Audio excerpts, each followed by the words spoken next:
Liftoff of the Delta rocket carrying Blast.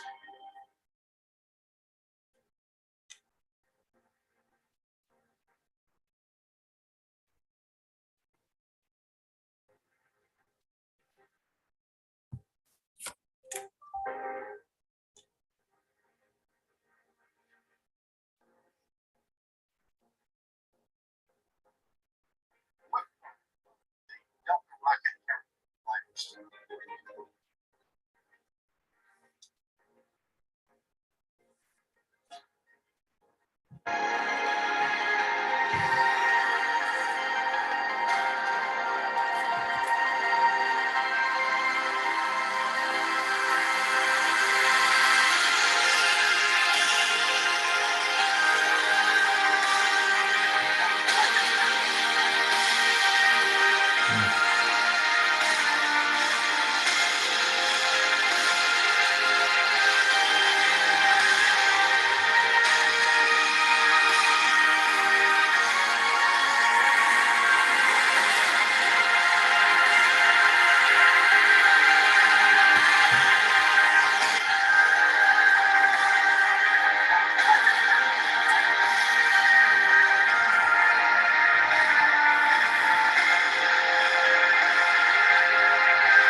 All right. Good afternoon, everybody. My name is Jay Wilson, and I am with the Albuquerque chapter of Big Brothers Big Sisters today. And today I am joined by Katie Wesley, who works with Virgin Galactic, and she is going to share with us the awesome, amazing things that they're doing with Virgin Galactic.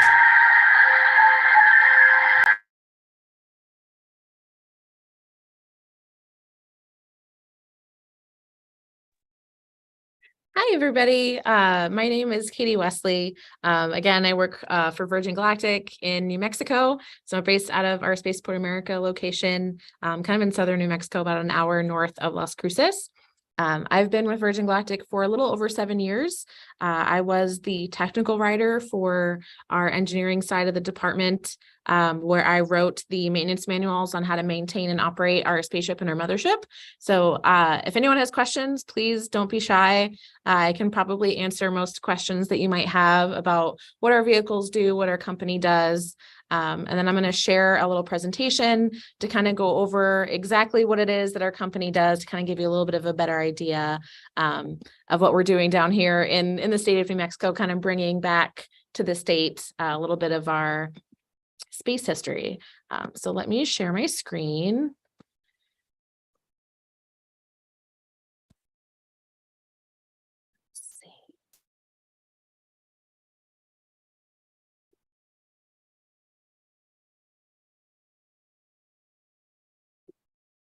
Can you guys see my screen okay?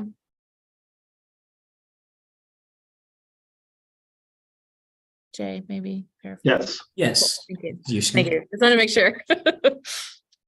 Since I'm on a laptop, I can't see what I'm sharing anymore. So again, we are Virgin Galactic. We're a private space company based out here in New Mexico. We have another facility that is located in California, and that's actually where I will be tomorrow. That's why I'm coming to you virtually.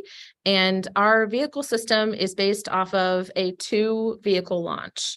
The reason we do a 2-vehicle launch, you might see SpaceX or NASA or Blue Origin doing that a little bit differently. You might see vehicles being launched from the ground, and it takes a lot of power and energy and really big vehicles to make that happen. The reason that we opted for a little bit different style of doing things is to kind of simplify the need for our vehicle to be as large to go to space.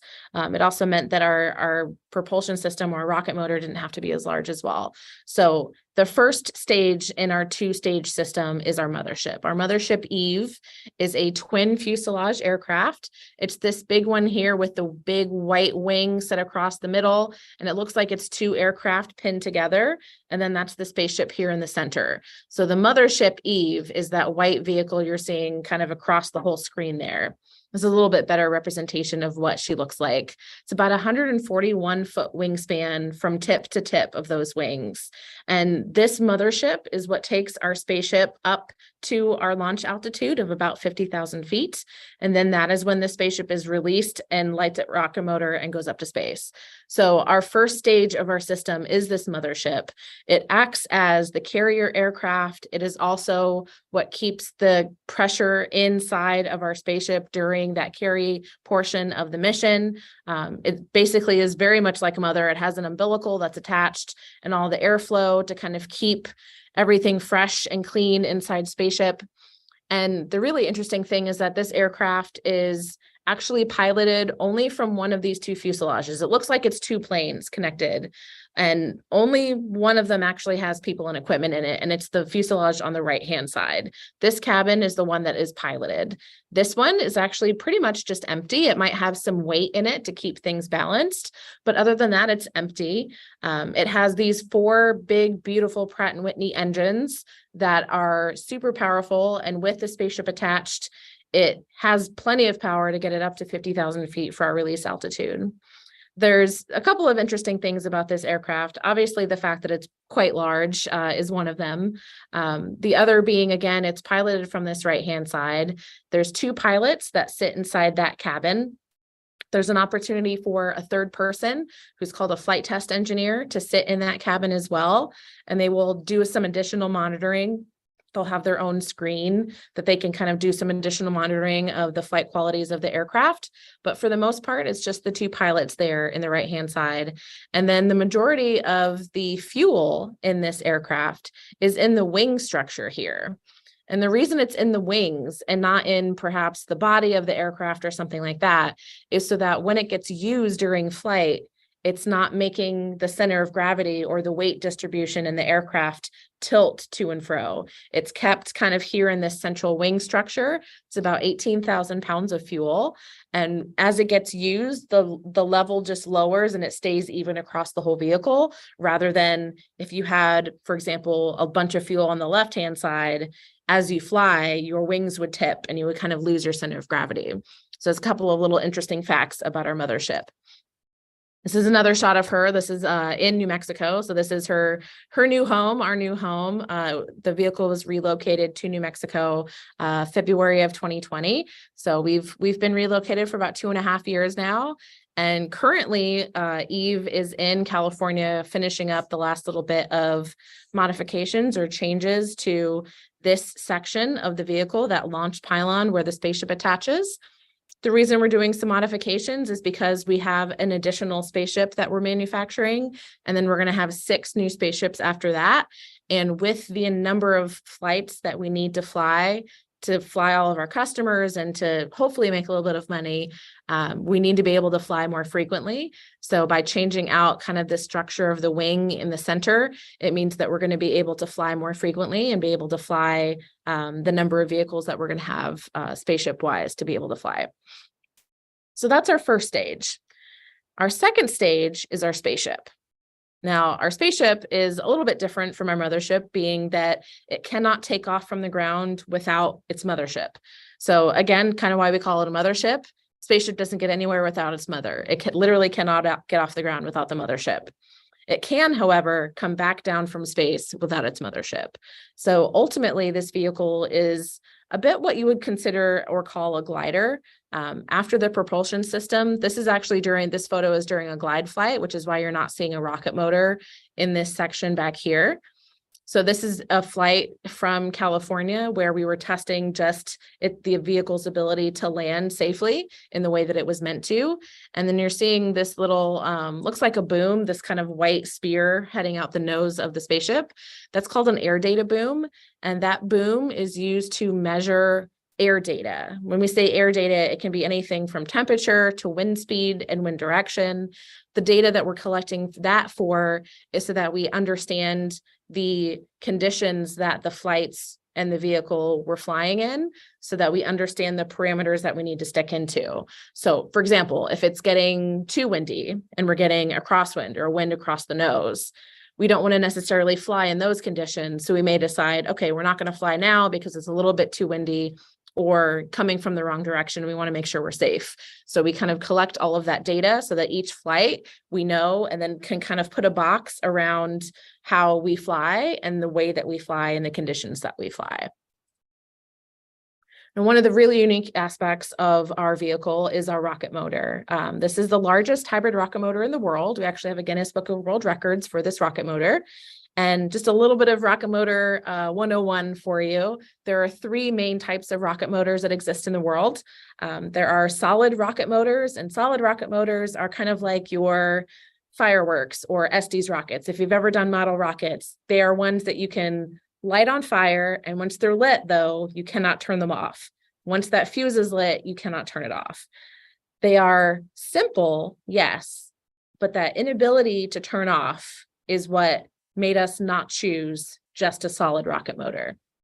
There are then liquid rocket motors as well. Now, liquid rocket motors are able to be turned off, but they're very complicated. They take a lot of systems to be able to turn things on and off, to be able to keep things cool, right temperature, right flow of oxygen and oxidizer into the rocket motor portion. So the complicatedness of a liquid rocket motor system then also means your vehicle tends to have to be a little bit bigger. So when it's complicated, you have to build a bigger rocket motor. A bigger rocket motor then needs a bigger ship. A bigger ship then needs a bigger rocket motor. And it's kind of a vicious cycle that you kind of get yourself into, with kind of beautifully balancing the size of your rocket motor to your ship. Now, what we did is we chose components of a solid rocket motor, components of a liquid rocket motor, and combine them into a hybrid rocket motor. So that's what we're using. The piece that you're seeing here is the solid component. So this big canister here, it's the cylinder shape that looks like it's kind of wrapped with wire almost. That's actually composite wrapping, and that's what most of our vehicle is made out of, is that composite fiber material. And I'll show you a little bit more of what that is in a couple of photos coming up. But this is the solid component of the rocket motor. It's basically like tires, like the rubber on your tires in your car. A little bit more complicated than that, like condition-wise and maybe recipe-wise, but that's basically what it is that rubber. And then the additional piece, the liquid piece that we use, is nitrous oxide.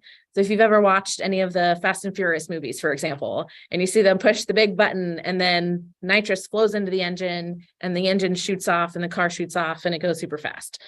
We use a big tank of that. We use a big tank of nitrous oxide that is then flowed into this rubber, ignited, and then the cone here in the back is where the fire plume comes out of. The interior of our spaceship, we have 2 pilots that fly in the front, and then we have up to 6 passengers in the back. And each passenger gets both a window seat and an aisle seat. The reason for that is so that you can experience the best view of space by staring out that big, beautiful window. Each passenger gets 2 windows each, so you get one right above you and one right next to you. And then these seats are really cool in the fact that those of you who might be short like me, I'm not a very tall person. So when I'm sitting down, I don't always look out the window of an airplane as, solidly as I might like to. But the seats that we have designed, the cushion thickness can be different. So if you're shorter, we might give you a little bit thicker seat, almost like a booster seat, so that you can look out the window and get the best possible view. If you're someone who might be a little bit taller, we'll give you a thinner seat so that when you're sitting down, you'll also have the best possible view. So it gives us that ability to kind of adjust and make sure everyone gets the full picture window view for themselves and gets to see the full effect of what we're hoping them to get to see. One other really cool aspect of our cabin is that we are able to use swap out our seats for a rack of payloads. That's what you're seeing here on the left-hand side. These payload compartments can be flown every flight. It can either be a seat or it can be a payload compartment, and we're able to fly experiments. Now, one of the really cool things that this is going to give us an opportunity for is flying scientific experiments for students.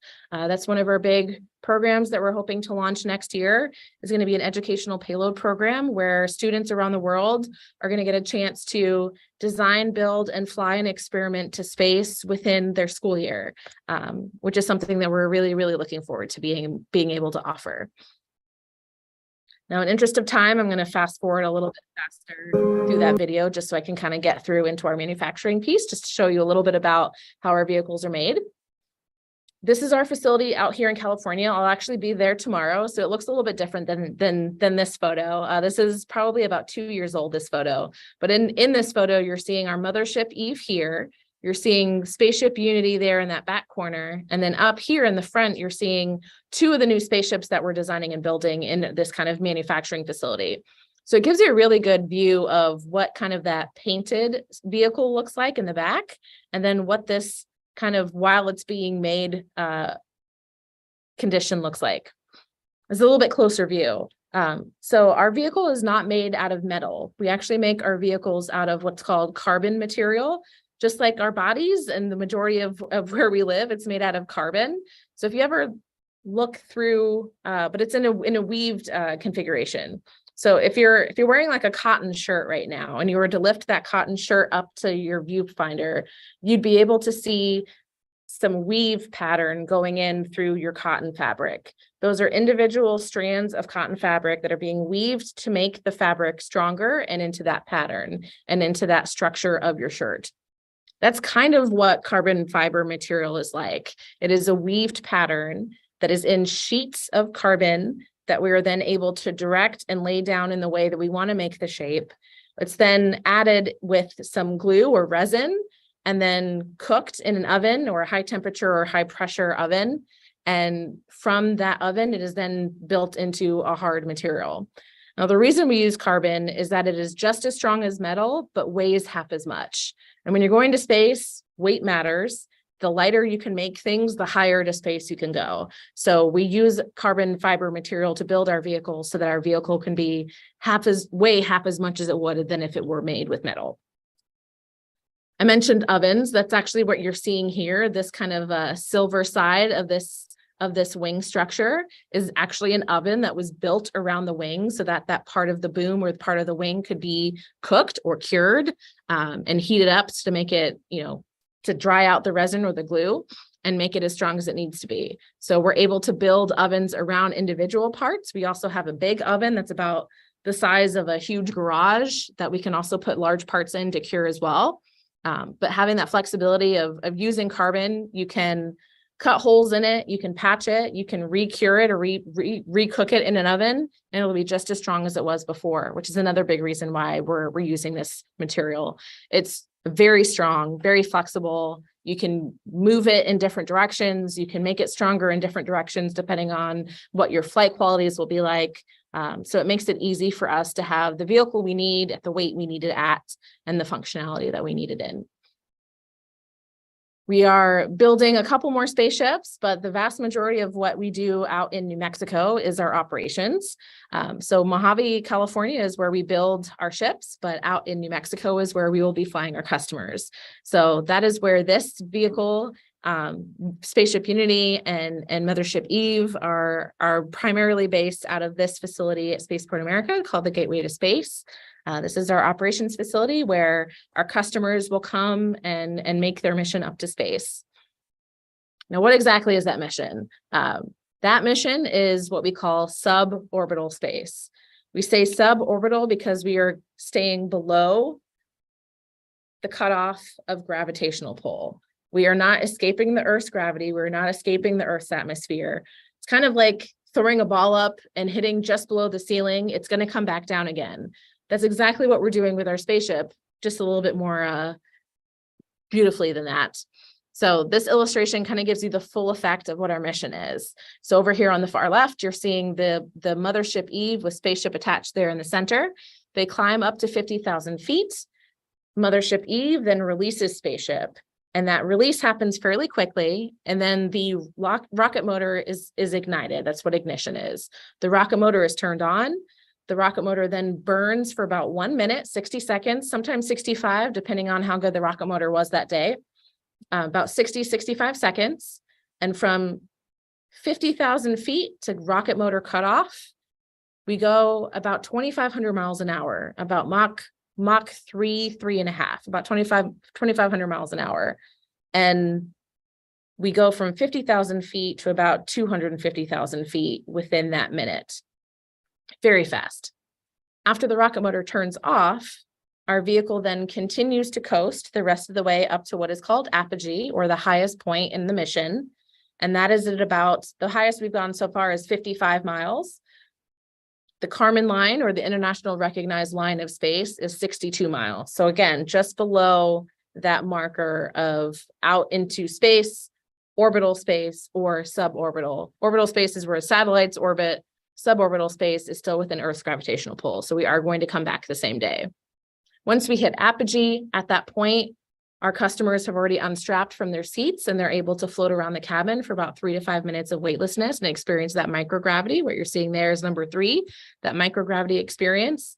That's also what the scientific experiments will get to experience as well. The experiments being able to experience microgravity before maybe going into deeper space missions or going to the ISS is what that platform opportunity will provide as well. After apogee is hit, the vehicle is going to come back down. We're out of 99.99% of the Earth's atmosphere at that altitude, but that last little bit is still going to pull you back. So that gravitational pull is going to bring you back to space. And we then re-enter, as I mentioned earlier, as a glider.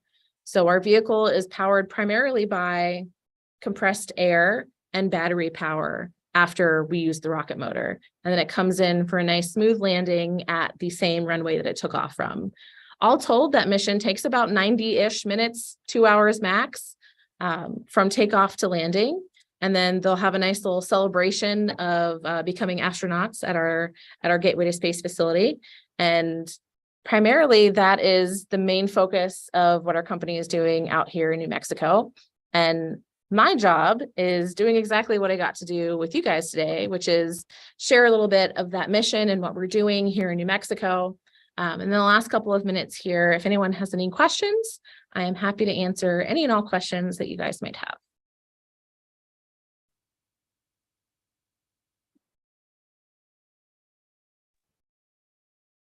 Okay, there's one question, Katie. Sure. What would you have to study to be an astronaut? What would you have to study to be an astronaut? The really interesting thing about the condition that we're living in now is that you don't have to be the most smart person in math and science to become an astronaut. It's just a matter of buying a ticket. Just like you can buy a ticket to go to Disneyland, or you can buy a ticket to fly to Europe. Maybe if you save some money, you can, save up enough money to then buy a ticket to go to space. So what used to be a lifelong career path for NASA astronauts, for example, thousands of people apply to be a NASA astronaut every year. Of those thousands of people, 12 people are selected to be an astronaut for NASA. That's every year. But less than 600 people have ever gone to space. So in 80 years of space travel and space exploration, we've not sent 12 astronauts from NASA every year. We can't. We weren't sending our own astronauts. What we're able to do now with commercial space is, instead of needing to be astrophysicists or doctors or test pilots, if you want to be an astronaut, you're able to just buy a ticket. And buying a ticket and doing 3 to 4, a week's worth of training, depending on which provider you're going through, a week's worth of training versus a life of training is really going to open up that opportunity for more and more people to get to go to space and experience space in a way that's different than in a working environment, and instead actually getting to go and looking out the window and have that from an experience environment. So if you're wanting to work on spaceships, though, that's a little bit different than if you're wanting to be an astronaut. If you're wanting to work on spaceships and work for a company like ours at Virgin Galactic, you can really be anything. I was a politics major, nothing at all related to aerospace in the least, but I was really good at writing and communicating. So I kind of found my way into that and then became a technical writer. We have engineers who are aerospace engineers, so that's what they went to school for. They went to, universities that have specializations in aerospace engineering. And then anyone on our team who's maybe on the maintenance side, who's working on the ship as a mechanic, they've gone to school perhaps to get their FAA licensed airframe and power plant, their A&P license, and that's about a 2-year degree. So it's pretty wide ranging, depending on what your interests are. We have lawyers, we have people in finance, we have people in communications, people that write for us. We kind of have the full gamut of any job you can think of. We probably have someone at our company who does that. We have photographers, for example. We even have someone at the Gateway to Space in New Mexico that's a barista. Like we literally have someone whose job it is to make coffee for everybody to keep us all caffeinated and keep us working hard. So we really have a wide range of opportunity for, depending on what you want to do, you can do that, but for the space industry, which is a very different environment than what it used to be. If you wanted to work in space, you had to be those aerospace engineers, very specific, very finite, like little area that you could work in.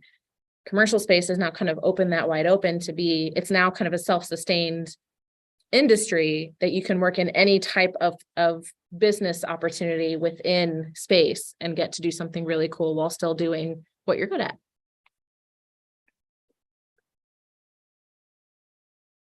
Are there any other questions?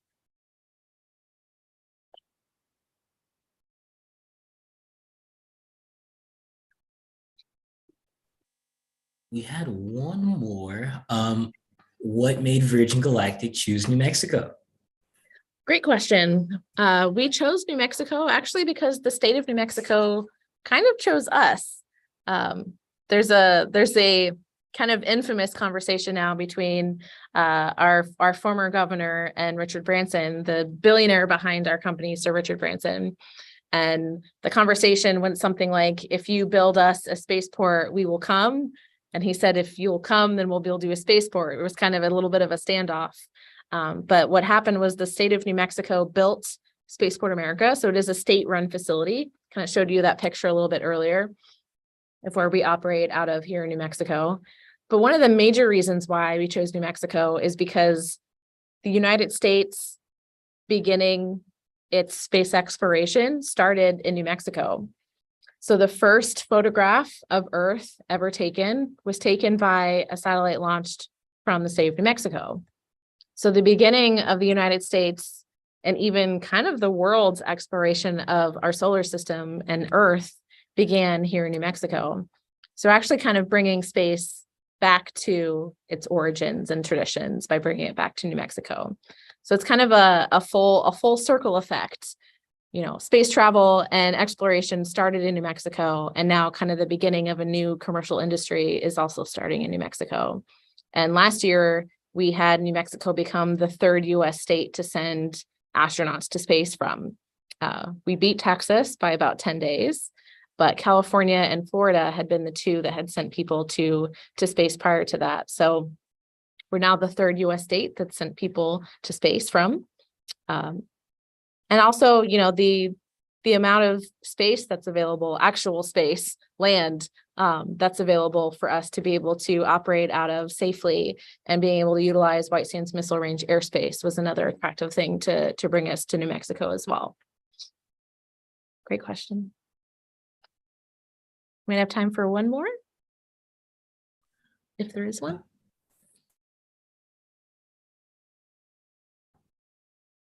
All right. And I think the last question we have is, what do you like most about your job? What I like most about my job, I manage our STEM outreach program. So the most fun part of my job is something I'll get to do in a couple of days, where I'm bringing a tour to our facilities here in California, showing students what it is that we do and seeing them appreciate and understand and getting to see a spaceship, just seeing like stars in students' eyes is the most fun part of my job, and being able to kind of impart a little bit of the inspiration about space and seeing students be interested in that. That's really the most fun part of my job. Yeah. Awesome. Well, thank you very much, Katie. Thank you for sharing your time and letting us know about all the great things that are happening down there in Las Cruces. My pleasure. And if you all would like to learn how you can enjoy or maybe even learn a little bit more about just the sciences and how maybe even you could be an astronaut, see if you can come out to our STEAM Fest at the fairgrounds from 9 to 3 p.m. at the Manuel Lujan building. And yeah, thank you very much. Great. Thank you so much, guys. Have a good day.